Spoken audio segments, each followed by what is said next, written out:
Hello there, welcome back to Strife's Talking Points. I'm going to try and do a short video, less than just a few minutes, because I can't stop myself from rambling generally. So today, I'm going to try and this last video for the day be quick, be short, be to the point. Ilhan Omar fined for campaign finance violations. June 7, 2019 at 1 a.m. Freshman rep Ilhan Omar has been ordered to reimburse her campaign account about $3,500 and pay a fine of $500 after an investigation found she illegally used campaign funds in 2016-2017, a report said Thursday. They include a $1,500 payment to a law firm that her campaign hired to respond to unproven allegations that she was married to her brother as part of an immigration scheme. The rest of the money was used for travel and expenses to cities such as Boston, Chicago, Washington, D.C. for political events, the reporter added. I'm glad the process is complete and that the campaign finance board has come to a resolution on this matter, Omar told in a newspaper in a statement. So, illegally using a couple thousand in campaign funds seems like it would be a pretty big story, since Ilhan Omar and a few others are at the forefront of current media coverage. They're everywhere in everything. Now, go to Google, search this story. This came out last night. New York Post, Two Cities Pioneer Press, Fox News, Daily Caller, Bring Me the News, and Minnesota Public Radio. This is not anywhere in the typical mainstream media. As we all are starting to see, certain people cannot be criticized, certain stories cannot be told. This came out 18 hours ago and may not be a huge story, but should be a story everywhere, because this is what's going on. If you have a person who is caught out for campaign finance violations, which is everything you're seeing going on, yeah, you see it nowhere in the typical news outlets. There's Yahoo, Blaze, Daily Caller, Breitbart, Hot Air. So we actually have one of the most prominent new congressional leaders. Campaign finance violation for paying a law firm to handle allegations against she was married to her brother.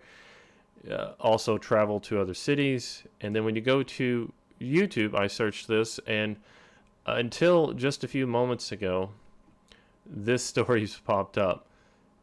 Under fire for suggesting that Israel, GOP supports Israel for campaign donations, re-election bid, $830,000. Accused of campaign finance violations. You'll notice that there it is. No views, not being supported. 2017. And then you've got this one guy here, John Ward, who is a conservative, right-wing journalist. Not journalist, comedian. I think he's funnier than anything else. And you'll notice that if you go within today, the last 24 hours, you see these stories which are not really going anywhere, not really, 152 views, which is a ton of views if you were me. No views, 1 view, 41 views. I've watched these. These are all basically just computers talking, no real person there, just going through it. I prefer a human voice to talk about things, and that's just it. Nowhere in the mainstream news, except for Fox, which is always considered much more right-leaning than everyone else, is this being covered. Other than that, it's sort of just pushed off to the side. I don't know. Just my opinion on it. I think stories like this, where prominent figures get caught lying or cheating or anything like that, should be out there.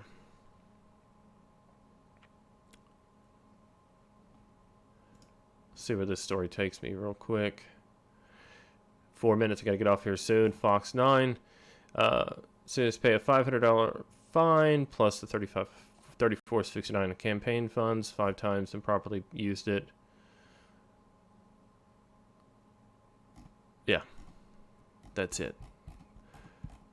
No real traction on the story of one of the more prominent people in politics right now, who's been pushed to the forefront, getting zero pushback from any of the actual main news channels. Even Fox doesn't have a YouTube video up on it, and that's it. The most people covering are like myself, with a handful of views.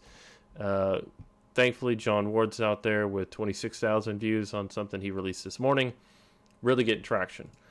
Again, Ilhan Omar was fined for campaign finance violations during her 2016-2017 campaign, which she would have campaigned in 2016. The violations would have then moved into 2017 when she was using her campaign money to go to political rallies instead of spending either being paid to come there or B, using her own personal money to go to these things. Yeah, I think it should be a bigger story. Let me know what you guys think. Please like, comment, subscribe, dislike, whatever you want to do. That's kind of up to you. Thank you all for listening and have a great day.